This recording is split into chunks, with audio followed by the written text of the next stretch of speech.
कितने मसीह ऐसे हैं जो परमेश्वर के राज्य में तो आ गए, मगर उनकी वास्तविकता आज भी डिफाइंड है उनके सेंसेस के द्वारा। या तो आप अपने सेंसेस से चल रहे हैं या आप परमेश्वर के वचन में जो उसने लिखा है उससे चल रहे हैं। आमीन।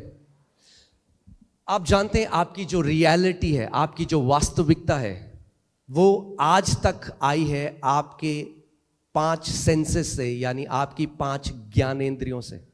जो कुछ भी आपकी रियलिटी है, आपकी वास्तविकता है, जो कुछ भी आप रियलिटी सोचते हैं, जैसा चाहे आप दुनिया को देखते हैं, अपने आप को देखते हैं, जो कुछ भी वो रियलिटी है, वास्तविकता है आपकी, वो आई आपके ज्ञानेंद्रियों से। जो आप देख सकते थे, जो आप सुन सकते थे, जो आप महसूस कर सकते थे, जो आप टेस्ट कर सकते थे, इसकी वजह से हमारी रियलिटी आई है।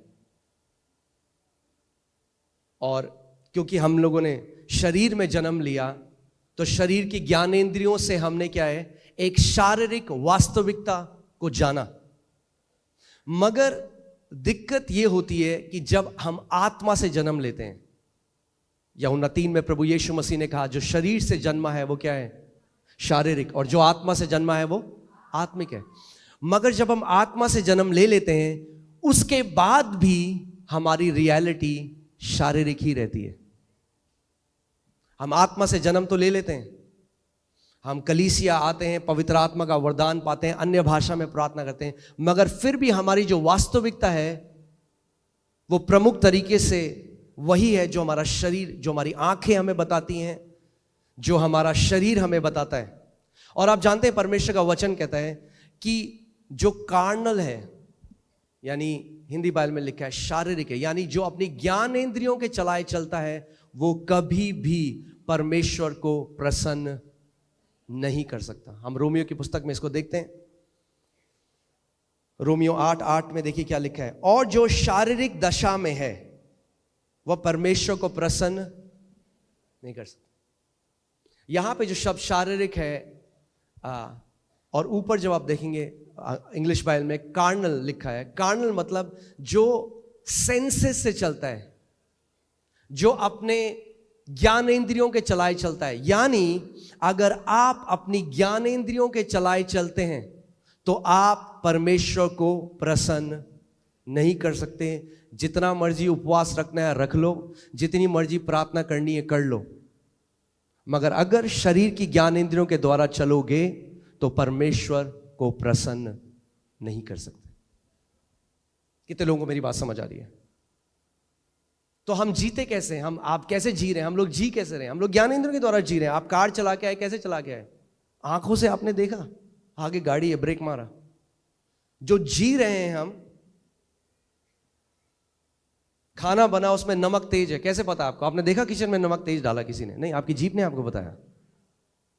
आपके घर के ऊपर से एक प्लेन गया, उसकी आवाज आई, आपने देखा प्लेन गया? नहीं, आवाज ने आपको बता दिया एक प्लेन गया। जो हमारी रियलिटी है वो हमारी 5 ज्ञानेंद्रियों से आ रही है। तो इस पृथ्वी में जीने के लिए हमें ज्ञानेंद्र की जरूरत है, मगर आप आत्मा भी हैं। उस आत्मिक जगह में आप ज्ञानेंद्रियों के द्वारा नहीं चल सकते। अगर आप ज्ञानेंद्रियों के द्वारा परमेश्वर के राज्य को समझने की कोशिश करोगे, आप कभी नहीं समझ सकते। उसके लिए परमेश्वर ने आपको एक छठी ज्ञानेंद्रियां दी हैं, जिसको 6th सेंस बोलते हैं, और वो है विश्वास। Faith is the 6th sense. विश्वास वो छठवीं इंद्री है जिसके द्वारा आप अनदेखी चीजों को देख सकते हैं, अनसुनी चीजों को सुन सकते हैं, जो यहां पर है ही नहीं उनको छू सकते हैं।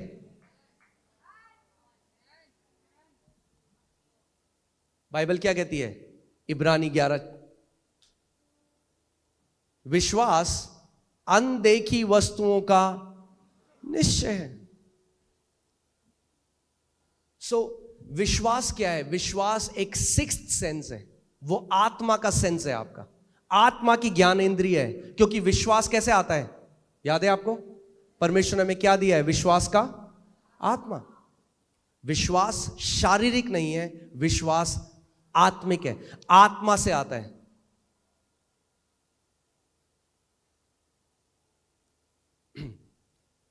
कितने लोग यहां पर विश्वास करते हैं कि प्रभु यीशु मसीह क्रूस पे गया और तीसरे दिन मुर्दों में से जिंदा हो गया? ओके, कितने लोगों ने देखा उसको जाते हुए क्रूस में? नहीं देखा आपने? कितने लोग यहां मानते हैं कि उनका नाम जीवन की पुस्तक में लिखा गया? अपना हाथ को दिखाता है। क्या पढ़ा है आपने अपना नाम जीवन की पुस्तक में? आप समझ रहे हैं मैं क्या कह रहा हूं? हमारा उद्धार भी विश्वास, जो ज्ञान जो आपने नहीं देखा उस पर विश्वास करके हुआ।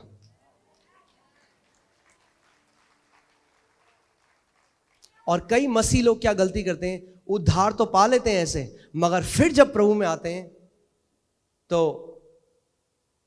फिर से शारीरिक चाल चलने लग जाते हैं, शारीरिक ज्ञानेंद्रियों के द्वारा चलने लग जाते हैं।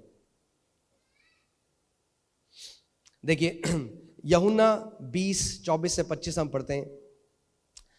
थोमा एक ऐसा चेला था परमेश्वर का, और मैं चाहता हूं आप इस बात को समझे। इसमें लिखा है, परंतु 12 में से एक अर्थात थोमा, जो दिदुमुस कहलाता है, जब यीशु आया तो उसके साथ ना था। जब अन्य चेले उससे कहने लगे, हमने प्रभु को देखा है, तब उसने उनसे कहा, जब तक मैं उसके हाथों में कीलों के छेद को ना देख लूं और कीलों के छेद में अपनी उंगली को ना डाल लूं और उसके पंजर में अपना हाथ ना डाल लूं, तब तक मैं विश्वास नहीं करूंगा। यह है पिक्चर अनबिलीफ की। अब मैं आज आपको डेफिनेशन देता हूं अनबिलीफ की, आप समझे। अनबिलीफ कुछ भी नहीं है। अनबिलीफ वो है जब आप उसे अपने 5 इंद्रियों से देखना चाहते हैं। पहले थोमा ने कहा, मैं नहीं मानूंगा ऐसे, पहले जब तक मैं देखूंगा नहीं। सुना है आपने लोगों को ऐसे कहते हुए, जब तक देखूंगा नहीं तब तक मानूंगा नहीं, दिखा दो तो मान जाऊंगा। प्रभु कहता है ऐसा विश्वास काम नहीं करता। वो कहता है मान जा तो दिखा दूंगा।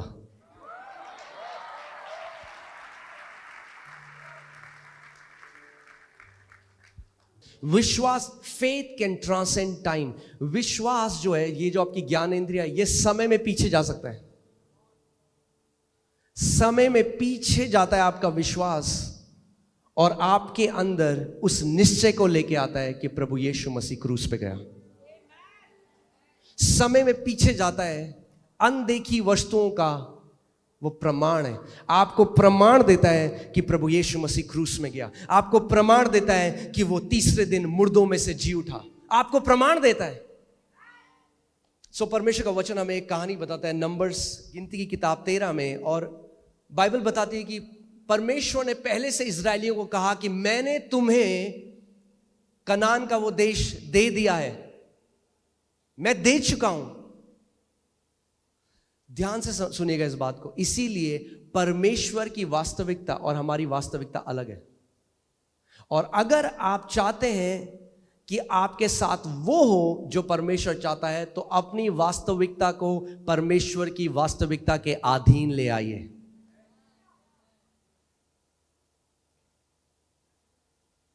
परमेश्वर का वचन कहता है कि उन्होंने बोला कि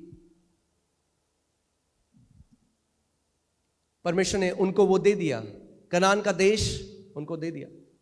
और फिर मूसा ने जो है 12 जासूस वहां पे भेजे, 12 स्पाइस भेजे, 12 जासूस भेजे, जो एक रिपोर्ट लेकर आए, है ना। डॉक्टर की रिपोर्ट मिलती है, बच्चों को स्कूल की रिपोर्ट मिलती है। ये जो 12 जासूस थे, ये उस कनान के देश में गए कि एक रिपोर्ट लेकर आए और इजराइल के लोगों को और मूसा को रिपोर्ट दें। और 40 दिन वहां रह के उन्होंने देखा सब कुछ। और बाइबल बताती है 10 जो उसमें जासूस थे, बाइबल कहती है वो ईविल रिपोर्ट लेकर आए, एक विकेड रिपोर्ट लेके आए।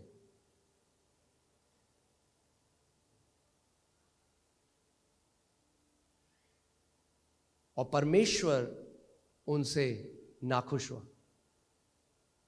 अब जो रिपोर्ट वो लेकर आए उसमें कोई गाली गलौच नहीं था, उसमें कोई गंदी बात नहीं थी। फिर परमेश्वर उसको ईविल रिपोर्ट क्यों कह रहा है, या हिंदी में क्या बोलेंगे इसको, दुष्ट, एक दुष्ट रिपोर्ट लेके आए।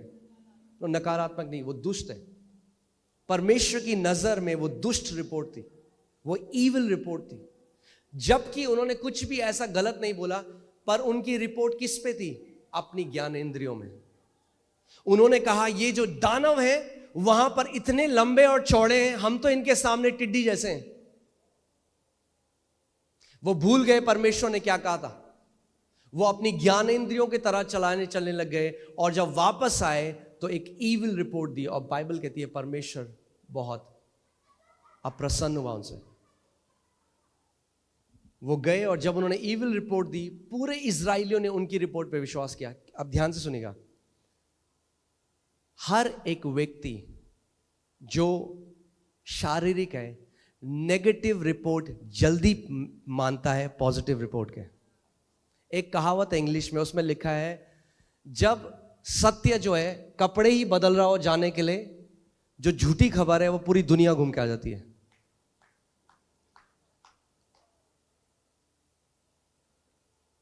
आप किसी को परमेश्वर का सत्य बताएंगे नहीं मानेगा।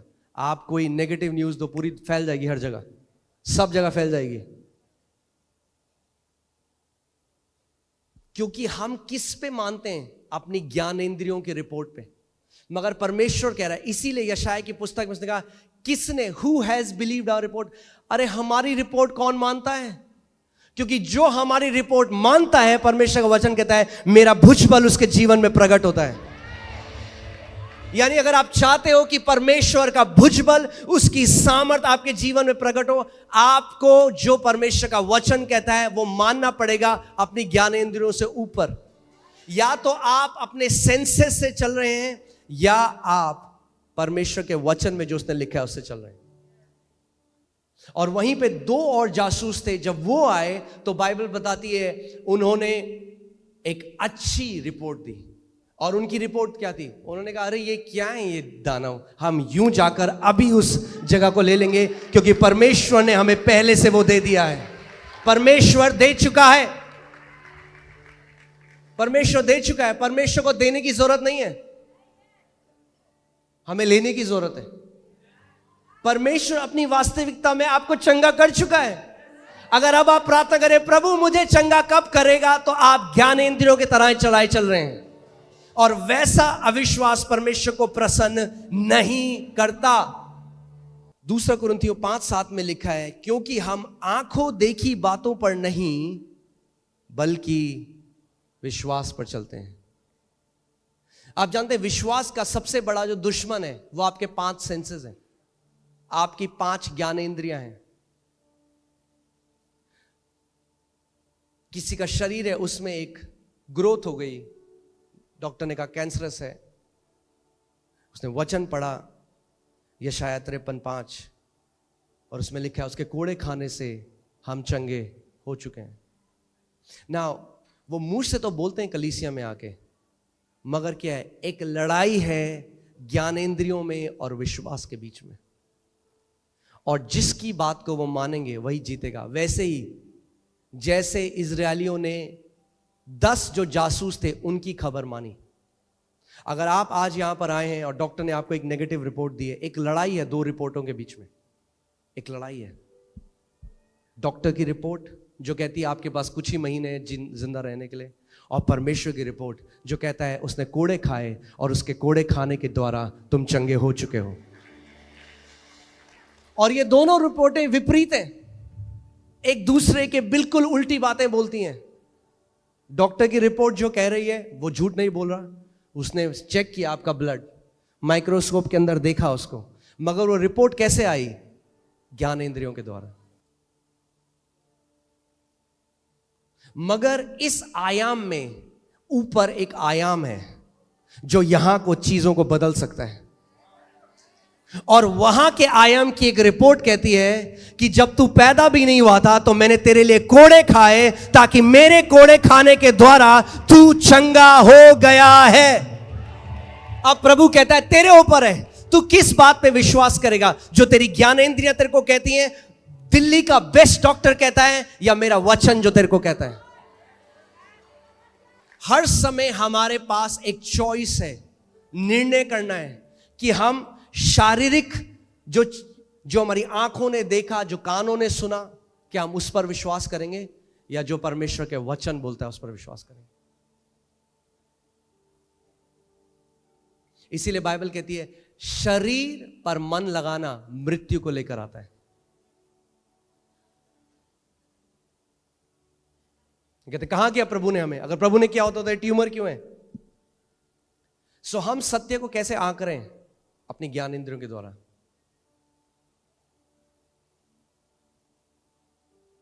हम कह रहे हैं जब वो ट्यूमर चला जाएगा तब मैं मानूंगा मैं चंगा हो गया।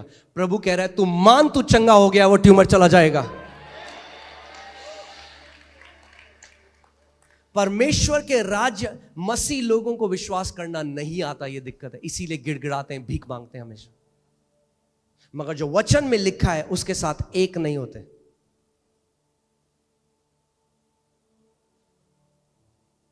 उसका वचन कहता है believe and you will see the glory of God. मान ले, प्रतीति कर ले जो मैं कहता हूं और तू मेरी महिमा को देखेगा।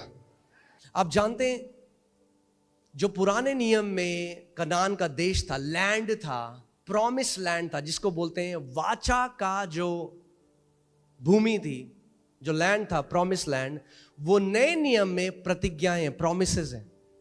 और जैसे वहां पर दानव खड़े थे जो उनको चैलेंज करते थे कि तुम नहीं ले सकते इसको, आज जो परमेश्वर ने प्रतिज्ञाएं करी हैं, दानव खड़े हैं। आपकी ज्ञान इंद्रियों को यूज करता है शैतान। आप कलीसिया में आते हो, कहते प्रभु तेरे कोड़े खाने से मैं चंगा हो गया, फिर आप घर जाते वो दर्द हुआ। आपकी ज्ञान इंद्रिय ने बोला कहां हुआ तो चंगा होता तो दर्द क्यों होता? उस टाइम में परमेश्वर कहता है अडिग रहे विश्वास में, अपने मुंह के अंगीकार को बदल मत। जब तू नहीं देखता चीजों को जल्दी से होते हुए, खड़ा रहे, स्टैंड एंड विथस्टैंड, अडिग हो जा, और जो मैंने वचन को बोला है वो बोल, उसके अंगीकार को खो मत।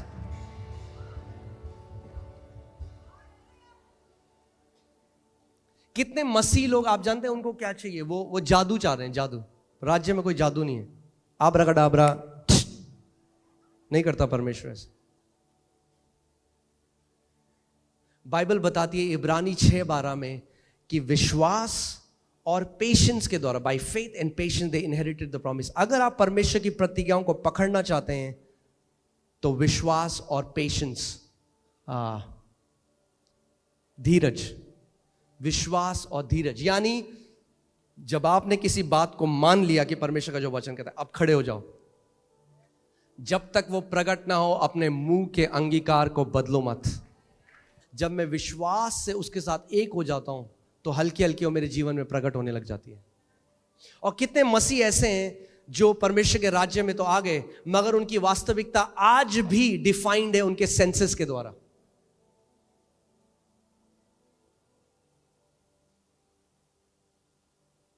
आमीन। हम आंखों देखी बातों पर नहीं पर विश्वास पर चलते हैं, और यही किया इब्राहिम ने। इसीलिए वो विश्वास का पिता कहलाता है, यानी विश्वास का एग्जाम्पल कहलाता है। अगर आपको विश्वास सीखना है तो इब्राहिम से सीखिए। इसीलिए कई बार सबसे रिपोर्ट जो है, जो यहाँ पे डॉक्टर की रिपोर्ट है, जो पृथ्वी पे जो एक्सपर्ट की रिपोर्ट है, वो खड़ी हो जाती है एक जायंट की तरह, उस दानव की तरह जो आपको मॉक करती है, आपका मजाक उड़ाती है। कहाँ है तेरा प्रभु? तेरा प्रभु रिपोर्ट में तो यह है, रिपोर्ट तो कह रहा है भैया कैंसर बढ़ गया। कहाँ है तेरा प्रभु? मॉक करता है। उस टाइम में अगर आपको नहीं पता विश्वास में कैसे खड़ा होना है तो आप मान लेंगे उस रिपोर्ट को।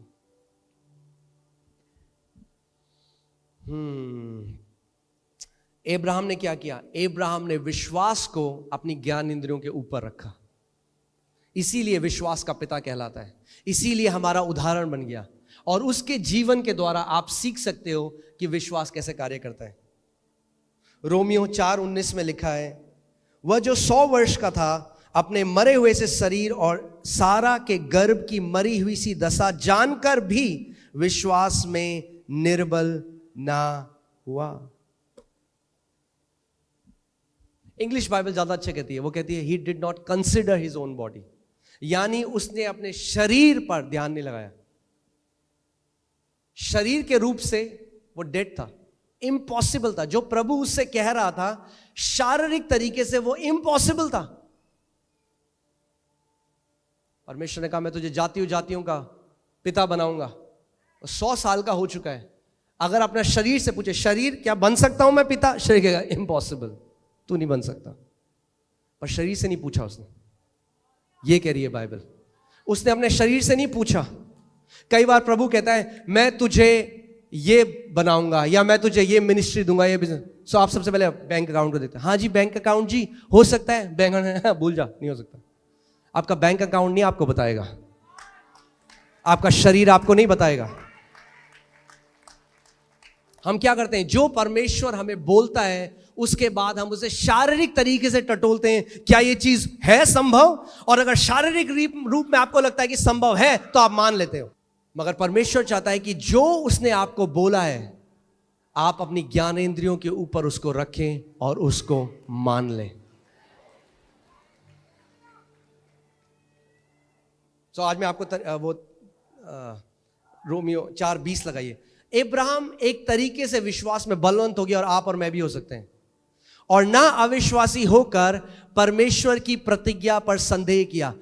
बाइबल, इंग्लिश बाइबल कहती है he did not become weak in faith consider, यानी वो बाइबल कहती है कि वो विश्वास में कमजोर ना पड़ा अपने शारीरिक दशा को देखकर। आप कलीसिया आए, आपने कहा आज प्रभु मुझे चंगा करेगा, आपके लिए प्रतिज्ञा हुई, एक वचन निकला, आपने उसको ग्रहण किया, आप घर गए खुश हो गए, मैं चंगा हो गया हूं प्रभु। आप घर गए, फिर से वो दर्द आया और आप उस प्रतिज्ञा पे संदेह करने लगे। आपने कहा शायद प्रभु ने नहीं किया, शायद उस टाइम हो सकता है कि उस टाइम, लोग कहते हैं उस टाइम हमें आराम लगा था।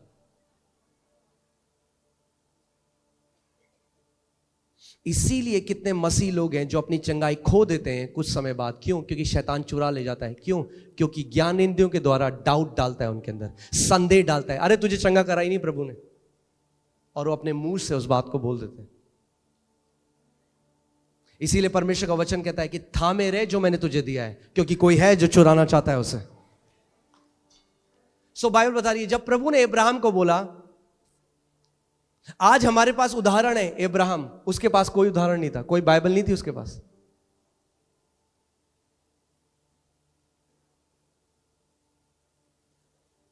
प्रभु ने कहा मैं तुझे जातियों का पिता बनाऊंगा।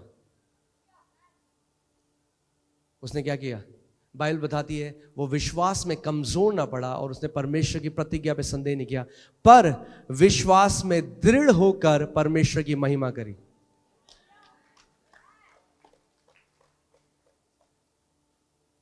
यानी जब परमेश्वर आपको कोई प्रतिज्ञा दे और आप घर जाएं और आपको वो ना दिखाई दे और शैतान डाउट डालने की कोशिश करे, अपना पूरा ध्यान उस समय प्रभु को लगाओ, बोलो प्रभु तू सच्चा है, तेरा वादा सच्चा है, तेरी प्रतिज्ञा सच्ची है। यीशु तूने कहा स्वर्ग और पृथ्वी टल जाएगा पर तेरे मुख से निकले हुए वचन का एक बिंदु भी ना टलेगा। अगर तूने कहा है प्रभु तो मैं इसको मानता हूं, तेरी सारी प्रतिज्ञा हां और आमीन के साथ पूरी होती है।